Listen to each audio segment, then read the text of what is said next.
Hello friends, आप देख रहे हैं टेक्निकल सागर यूट्यूब चैनल और आज हम बात करने वाले हैं टाइम ट्रैवल के बारे में। मेरे पास बहुत सारे सवाल आए, लोगों ने बहुत रिक्वेस्ट की कि सर आप टाइम ट्रैवल के ऊपर एक वीडियो बनाइए और हमें बताइए कि ये टाइम ट्रैवल आखिर में क्या होता है और बातें क्या चल रही हैं इंटरनेट पर, क्या कोई एविडेंस है इसके, या ये पूरी चीज़ें कहाँ पर रिवॉल्व करती हैं। तो इसीलिए मैंने ये वीडियो बनाई है और आशा करता हूँ कि आपको टाइम ट्रैवल के बारे में इस वीडियो से काफ़ी कुछ जानने को मिलेगा। देखिए, टाइम ट्रैवल मतलब समय में सफ़र करना। आप अभी प्रेजेंट में जीते हैं, वर्तमान काल में जीते हैं और टाइम ट्रैवल के अकॉर्डिंग आप भविष्य में जा सकते हैं। मतलब आज से आप 2050 में जा सकते हैं या आप पीछे जा सकते हैं, 1947 में जा सकते हैं, 18th सेंचुरी में जा सकते हैं। तो समय में सफ़र करना, क्या ये पॉसिबल है? बिल्कुल नहीं। अभी फिलहाल जो हमारा विज्ञान है और हमारी जो टेक्नोलॉजी है काफ़ी एडवांस्ड है, लेकिन अभी इतनी एडवांस्ड नहीं हुई है कि हम समय में सफ़र कर सकें।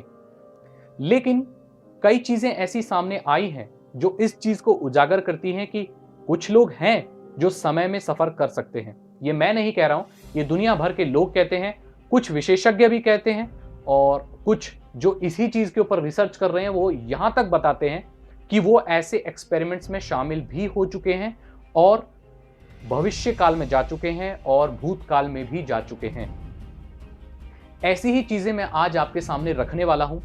आप अपनी राय मुझे दें और बताएं कि क्या ये सही है या महज एक बकवास या इत्तेफाक आप कह सकते हैं। तो चलिए शुरू करते हैं ऐसी ही चीजों के साथ, ऐसे ही एविडेंस के साथ। बाद में मैं आपको फाइनल कंक्लूजन दूंगा कि मुझे क्या लगता है इसके बारे में। 1940 में 1940 में ब्रिटिश कोलंबिया कनाडा में एक ऐसे व्यक्ति को भीड़ में देखा गया जो कि दिखने में उस युग का नहीं लग रहा था। उसके पहनावे से, उसके चश्मों से और उसके पास एक डिजिटल कैमरा भी था। ध्यान दें, 1940 में डिजिटल कैमराज नहीं हुआ करते थे और उसकी जो वेशभूषा थी वो भी उस दौर की नहीं थी। तो क्या ये एक टाइम ट्रैवलर था? विशेषज्ञों का ये मानना है कि ये एक हिपस्टर भी हो सकता है। अब आप पूछेंगे हिपस्टर क्या होता है? मैं आपको साधारण भाषा में या सिंपल लैंग्वेज में बता देता हूँ। हिपस्टर उस इंसान को कहते हैं जो उस युग के हिसाब से काफ़ी मॉडर्न कपड़े पहनता हो। जैसे आज के युग में अगर कोई बहुत ज़्यादा मॉडर्न कपड़े पहनता है तो उसे हिपस्टर कहेंगे। आपको क्या लगता है, क्या ये एक हिपस्टर था या एक टाइम ट्रैवलर जो आगे के समय से पीछे आया था चीज़ों को देखने और फोटोज क्लिक करने? एक कैनेडियन एक्टर हैं जिनका नाम है माइकल सेरा और ये एक 1930 में खिंची हुई फोटोग्राफ जो कि जर्मनी की थी उसमें पाए गए हैं। लोगों का ये मानना है और लोग ये सोचते हैं कि यह एक टाइम ट्रैवलर हैं और ये पीछे जा चुके हैं समय में, नाजी ऑर्गेनाइजेशन की जासूसी करने। ये एक स्पाई हैं। और कई लोगों का ये भी मानना है कि ये भूतकाल से यहां पर आए हैं हॉलीवुड की जासूसी करने। कोई नहीं जानता कि ये जासूस हैं या टाइम ट्रैवलर हैं या नहीं। इनकी फोटोज अभी आप स्क्रीन पर देख सकते हैं, अभी की और जो 1930 में जर्मनी में फोटो ली गई थी। आपको क्या लगता है, क्या ये टाइम ट्रैवलर है? 2013 में एक फुटेज सामने आई जो कि 1930 में ली गई थी। यह फुटेज एक फैक्ट्री से निकलते हुए कारीगरों की थी और मैसाचुसेट्स एक जगह है वहां की थी। वहां पर आप देख सकते हैं कि एक औरत मोबाइल फोन पर बात करती हुई सामने आ रही थी। और आपको पता होगा कि 1930 में मोबाइल फोन नामक कोई चीज नहीं हुआ करती थी। उस जमाने में रेडियो कम्युनिकेशन हुआ करते थे, एफएम रेडियो या आप कह सकते हैं रेडियो की बहुत ही शुरुआती दौर थे और उसके लिए भी बहुत बड़े बड़े सेटअप चाहिए होते थे। तो कोई मतलब ही नहीं बनता कि उस जमाने में मोबाइल फोन हो। कई विशेषज्ञों का यह मानना है कि यह एक हियरिंग एड भी हो सकता है, ऐसी मशीन जो कम सुनने वाले इंसान की मदद करती है अच्छे से सुनने में। लेकिन यहाँ पर फिर एक सवाल और भी उठता है कि अगर सुनने वाली चीज़ है तो वो फिर उस चीज़ से बातें क्यों कर रही थी? क्या आपको लगता है कि यह महज एक हियरिंग एड हो सकता है या औरत एक टाइम ट्रैवलर है? जेनिफर लॉरेंस एक हॉलीवुड एक्ट्रेस हैं जो पिछले 5 सालों से काफ़ी प्रचलन में है, काफ़ी फेमस है आप बोल सकते हैं। लेकिन उससे पहले वो क्या करती थी कोई नहीं जानता। कई लोगों का ऐसा मानना है कि ये एक्ट्रेस टाइम ट्रैवलर है और ये पहले भी एक्ट्रेस हुआ करती थी जुबेदा थरवत नाम से, और ये एक्ट्रेस इजिप्ट की हुआ करती थी। कई लोगों का यह भी मानना है कि इन्होंने अपना नाम चेंज कर लिया है। इनकी पहली फिल्मों के नाम में लॉरेंस ऑफ अरेबिया ऐसी चीजें आया करती थी, ऐसे नाम की एक फिल्म भी थी और इनको अवार्ड भी मिला था और इन्होंने अपना नाम चेंज किया है, ऐसा लोग मानते हैं। तो ये एक टाइम ट्रैवलर हो सकती है। रशिया के प्रेसिडेंट व्लादिमीर पुतिन को भी इसी श्रेणी में रखा गया है। बहुत सारे ऐसे सबूत हैं, ऐसे फोटोज हैं जो कि हिस्ट्री में लिए गए थे जब वॉर्स हुई थी रशिया में, बहुत पुरानी 1930, 40, 1920 में भी फोटोज लिए गए और वहां पर हर एक दौर के युद्ध में या बड़ी बड़ी इवेंट्स में व्लादिमीर पुतिन जैसे दिखने वाली शक्ल का एक इंसान जरूर पाया गया।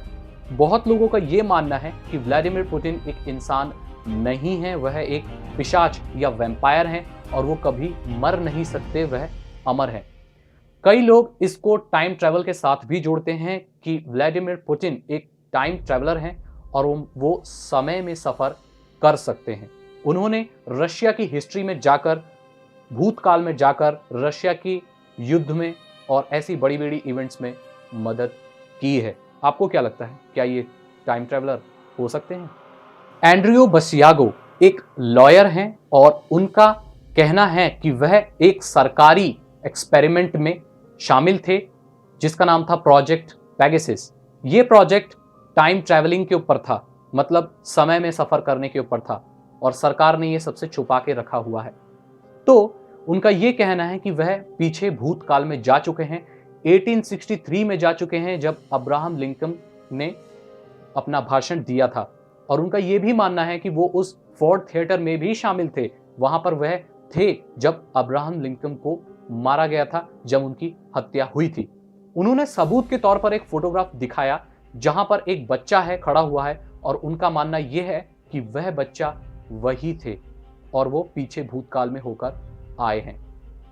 हालांकि इनकी स्टोरी न्यूज वालों ने नहीं दिखाई और छापना इसको नहीं अच्छा समझा क्योंकि उनको ये लगता था कि यह इनकी दिमागी उपज है और ऐसा कुछ भी नहीं है। आपको क्या लगता है, क्या ये टाइम ट्रैवलर है या ये महज एक बकवास है? तो मैंने कुछ आपको एविडेंस दिखाए और ये बताया कि ये काफ़ी चलन में है, इंटरनेट पर ये चीज़ें बहुत वायरल हो चुकी हैं और इनको टाइम ट्रैवलिंग के साथ और टाइम ट्रैवलर्स के साथ जोड़ा गया है। अब मैं इसके बारे में कुछ बोलना चाहता हूँ जो मुझे लगता है। देखिए, हमारी साइंस अभी काफ़ी चीज़ों को नहीं समझ पाई है। हमारे आसपास कई ऐसी चीज़ें होती हैं जिसका विज्ञान के पास जवाब नहीं है। उसमें कई चीज़ें शामिल हैं, आप इंटरनेट पर सर्च कर सकते हैं। तो अभी हम उस लेवल तक नहीं पहुँचे हैं कि टाइम ट्रैवल जैसी चीज़ों को हम और अच्छे से जान सकें। अभी तो फिलहाल ये इम्पॉसिबल है, यह नहीं हो सकता कि आप भूतकाल और भविष्य काल में जा सकें, लेकिन भविष्य का हम नहीं जानते। क्या पता आने वाले समय में कुछ 100 सालों में ऐसी टेक्नोलॉजी आए कि आप समय में सफ़र कर पाएँ। फिलहाल तो ये नहीं हो सकता है। तो हो सकता है कि ये जो लोग टाइम ट्रैवलर्स हैं ये सही में टाइम ट्रैवलर्स हों, सही में इनके हाथ कुछ ऐसी चीज़ लग गई हो जो साइंस अभी तक नहीं जान पाया और ये किसी तरीके से भूतकाल या भविष्य काल में जा सकते हैं। आप मुझे अपनी राय जरूर दें, आपको क्या लगता है। देखिए, ये वैसे तो एक टेक्नोलॉजी आज की टेक्निकल वीडियो नहीं है, लेकिन फिर भी बहुत ज़्यादा रिक्वेस्ट आने के बाद मुझे ये वीडियो बनानी पड़ी ताकि मैं आपको इसके बारे में बता सकूं और एक तरीके से आपका मनोरंजन भी हो सके। जैसा कि आप जानते हैं, इस वीडियो से ज़्यादा कुछ आपको सीखने को नहीं मिला, लेकिन पॉसिबली आपको मज़ा ज़रूर आया होगा। तो मैं आपकी रिक्वेस्ट पर ही ऐसी वीडियो बनाता हूँ और आप गौर करेंगे कि मैं बीच बीच में ऐसी वीडियो बनाता हूँ, काफ़ी मिस्टीरियस होती है जिसमें आपको काफ़ी राज की बातें जानने को मिलती हैं। तो मुझे सजेस्ट करें कि मैं इस सीरीज़ का क्या नाम रखूं और मैं कोशिश करूंगा कि जब भी या तो मंथली 2 या मंथली 3 या वीक में 1 मैं रात को ऐसी वीडियो अपलोड करूं जिसे आप देखकर एंटरटेन हो सकें और थोड़ी बहुत कुछ नॉलेज भी गेन कर सकें। अगर आप नए हैं तो मेरे चैनल को सब्सक्राइब करें, इस वीडियो को लाइक करें और दोस्तों में शेयर करें। मिलते हैं अगली वीडियो में। Thank you so much and good bye.